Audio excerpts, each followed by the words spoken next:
Hi, I'm Marna, and a few weeks ago I got this Rapunzel doll. I bought her on eBay, and I knew that she did not have her original dress. She does have her original shoes, which is amazing that she has the shoes and not the dress, but you know, eBay, whatever. What we're going to do today is take this child's costume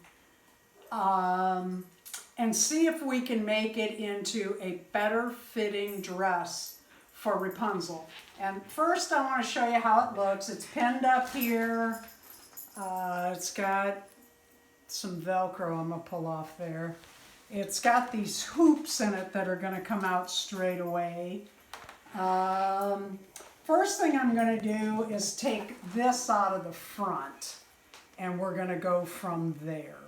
And I have some gold ribbon that's either, I don't think it has wire in it, but it's very, very stiff.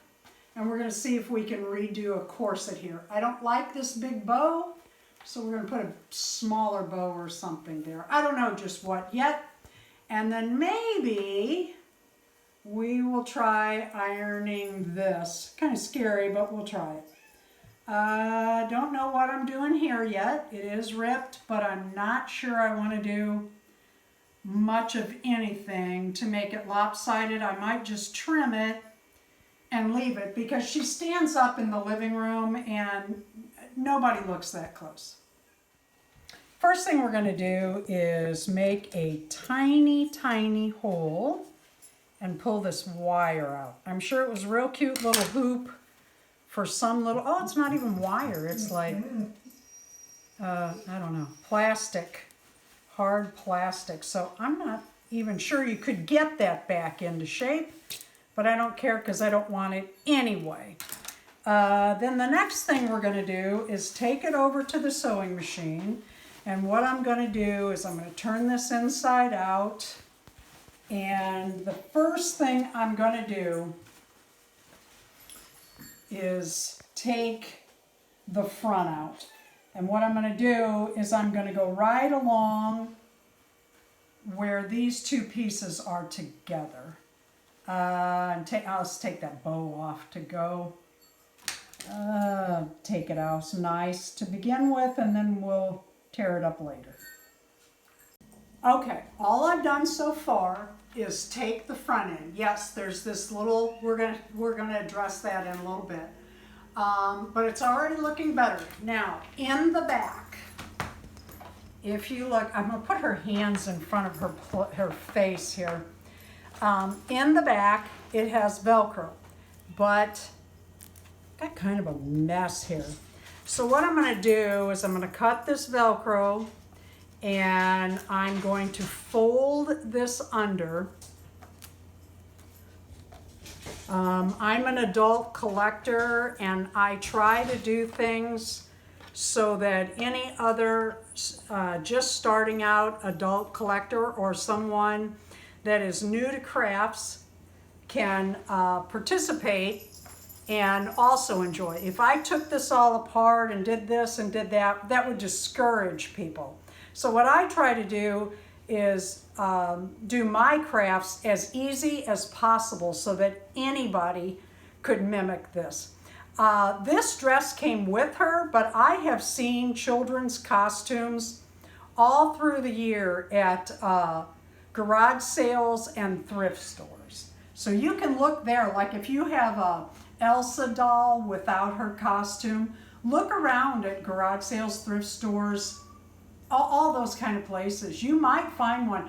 You know, I've seen them for as cheap as $1/4. I found an Elsa, and I need an Elsa outfit for one of my dolls, and I found one, but they wanted $10, and it was really large, and I thought, you know, I'll wait.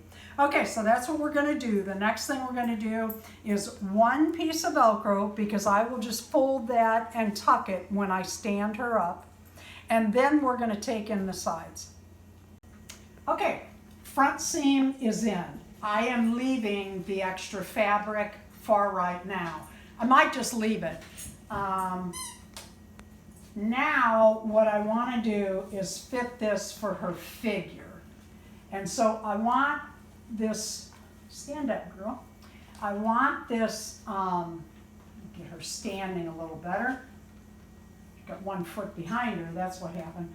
I want this seam centered, but I want to take it in a curve to fit her figure. So what I'll do is I'll take a safety pin. A lot of times I use markers, but I'm afraid it'll bleed through to her plastic. So what I want to do is mark this with the back of the pin in. I've been using safety pins because it's a good thing to use if I have beginner crafters watching. And I don't like getting stuck anymore. I'm just tired of it. Okay, so on the other side, I'm going to do the same thing, using the back of the pin right where her figure is in the most. And the back of the pins look crooked, and that's okay because I'm shooting for the end of that pin. And what I will do is I will take this and I'll start at the sleeve and I'll bring this down just a little, but I will go in at a curve and then come back out, and I'll probably stop about here. I'm rolling my sleeve open so that everything's laying flat. And I'm just going to take that in somewhat. And I'm going to lock it down. And I'm pulling that seam even so that it's not one side's longer than the other. And when I get here, I'm going to turn. And I'm coming back out. Now I want to be careful because I'm going to go ahead and end it here because I can come back and go down further. But as I pulled this off, I was looking at her hips, and I don't want this tight around her hips where it pops the joints. After I pinned it and I was taking it off, it was a little tight at her hips. So I didn't go in quite as far, and I wish I could have because I really like them to look like that. But I also stopped at the skirt rather than taking that in a little bit. It gives it more fullness too, but then it doesn't pinch the hips. I used to make small animal clothing, and I could eyeball this. So we'll see what happens. What I'm going to do is cut this out, put a corset lace in there. Darren enhanced this needle. Can you see that needle? It is a large needle. What kind of needle? A big needle. All the needles are on the wall together in the fabric stores and department stores, so you'll find them. And what he did is he took sandpaper and he sharpened that for me so I could get through fabrics. And what I use that for is ribbon. Now, like I said, this is a tougher ribbon. I don't know what's going to happen, but we'll see. I also cut a couple things off of this dress. One was the bow. Of course, they used purple threads, so I don't know how I feel about that. I don't know. I'm kind of thinking I might do that, but then again, I might do that. But let's lace the corset and see where we are. We're gonna work from the front of the dress, and the first thing I'm gonna do is try carefully to remove this. I do not have anything wrong with me other than I've been talking a lot. We have been videotaping several videos, and I've been talking a whole lot. I'm going to take this off as best I can. That just pulled off. That just pulled off. Let's see. Anyway, and that little thread will get it. Go slow and careful, or I'll put a hole in it. And you all know I don't do anything slow, careful, or gently. I am kind of a yank. I don't know what that is. It's kind of sticky and kind of not. Yeah, it's more sticky than, probably do better just yanking it out. There we go. Yeah, that works. And then there was a little bit here. And let's see if we can get, let's take these off. If they both come, watch, I'll have one left behind. Well, let's see what happens if I just use my fingernail here. Oh yeah, there you go. You always have to wing it because you don't know what exactly the costume you choose is going to look like. So I'm showing you what I do. Now, with the corseting, I do it from the top. I've got this undone. I've got my hand in. And I am cutting a large piece of ribbon, if I have scissors. And I cut that on an angle so that it goes through my needle easy. Gosh, I just don't know what's going to happen with this particular ribbon. If this were flat ribbon or bendy, you know, like silk, satin, whatever it is. Satin, I suppose. Yeah, I'm going to have trouble threading this. Let's take this down a little pointier. Using my finger as a shield. Get that through. All right, there we go. I'm going to fold it over about there. And you want it centered, if you can. We'll see what happens as I go. And we want to start at the bottom. And let me try to remember how to do this. Where are we tying it? At the bottom. So we want to go in from the top so that the tail of the ribbon hangs down. That will later become your bow. And we are going to start about here. And we're going to go over about that far. I'm going to pull that in a little bit. Now, there we go. Laying the dress straight. Okay, so I want a tail. I want to find the other side. Reasonable facsimile of that side. I'm looking from here, and I'm looking from here. And that's about right. Okay, so I pull this through, kind of hard. Carefully keeping that. Then I cross over, just like tying shoes, keeping this straight. And I go in just a little bit. It's a corset, so it goes in at the waist, and you know it varies in. So I'm going to put the next stitch here. And then make sure it's flat. And see if I can get a reasonable facsimile of the other side. And I just keeping that ribbon straight. And now you want this part taut, tight, that is. Keeping that ribbon lined up and untwisted. And we will come back and look at that in a minute. And then we will continue up. Going in, and I'm trying to decide how high I'm going. I think I'm going to stop and zigzag back the other way and show you how this is going to come together. Okay, let me check my, okay, I'm going to go up just a little bit more so I can do my crossover. Okay, on this one, you come out, laying that flat so that you have your top piece where it is across the chest. That is your top. And then you take that, when you cross over, you're crossing underneath. Okay? And you're coming back.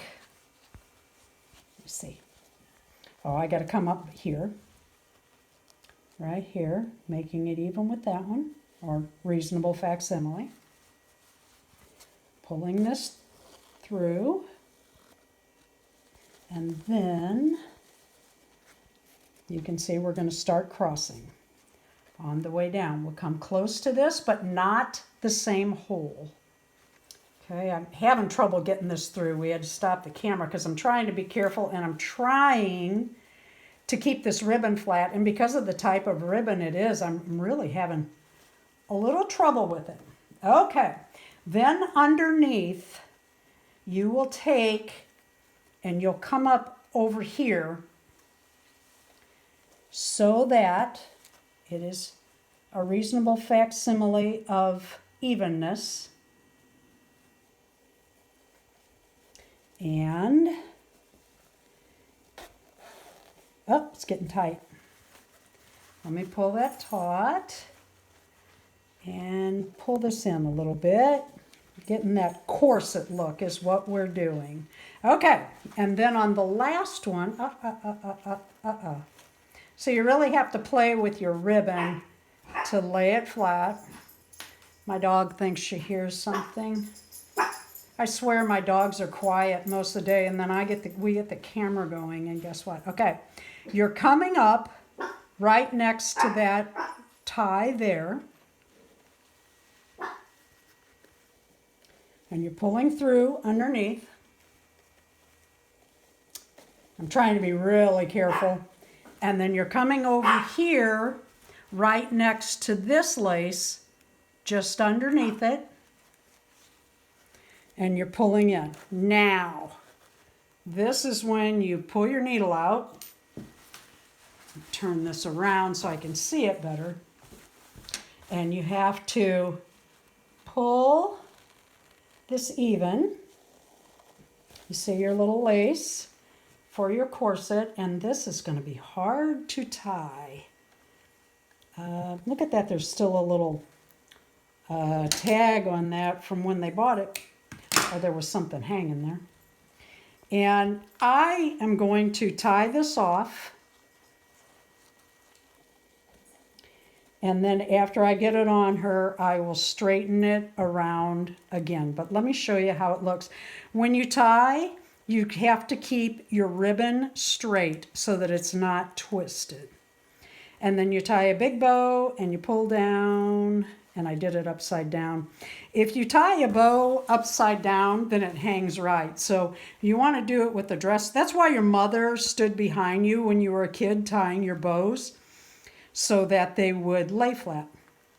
All right, and then we want to pull this around, tie that upside down, and then make a smaller bow. We might have to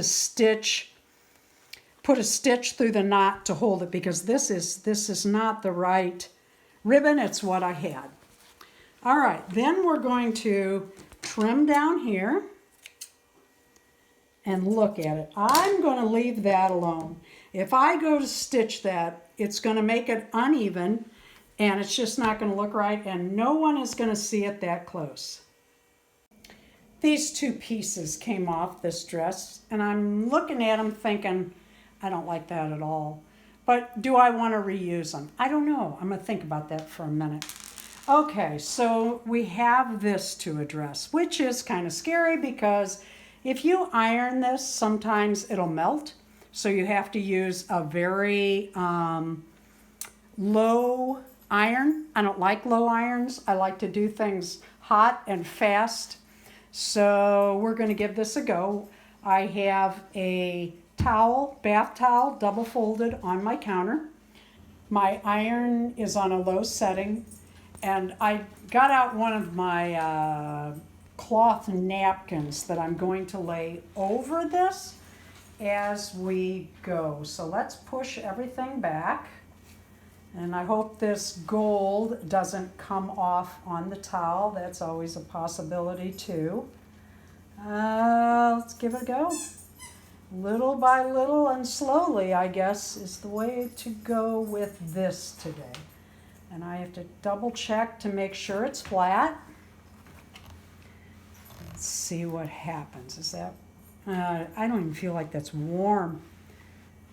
Like I said, I'm a hot, fast, get to the point kind of person. Oh, look at that, it's gonna work. Laying it out is the hardest part. Pulling that up and pulling this out all the way down. And you got to keep your iron, well, anytime you iron, if you don't know this, you keep that iron in motion. Otherwise you can burn whatever anything you're ironing. You know, the old joke where the wife walks away from the ironing board and the husband has a big hole in the back of his shirt. Oh, look at that. All right, let's go. It's kind of folding. Let's see if I can fold that a little bit backwards and give it a little. Otherwise, I'm going to do this on a, I'm not going to do that hard. I just want that to, I don't want to crease. I probably just glued that to the, no, look at that. Okay. Is it perfect? It is not. Boy, I wish that was flatter. Let's see if we can do it with one label. How many of you are out there going, ooh, Marna, don't do that. Don't do it, don't do it, you'll ruin it. Well, if I ruin it, I ruin it.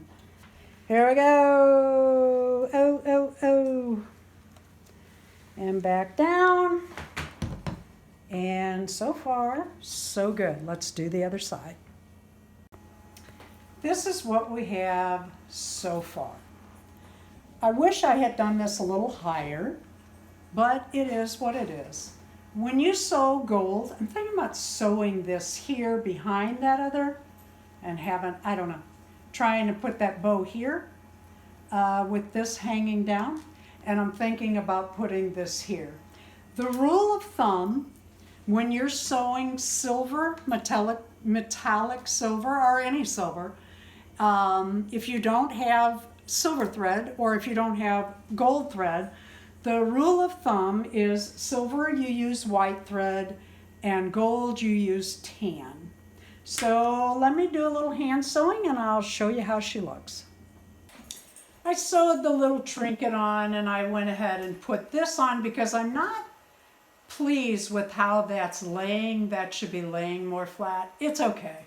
I'm not cutting these yet because I'm trying to curly cue them, and if I don't, I'll probably cut that somewhat anyway.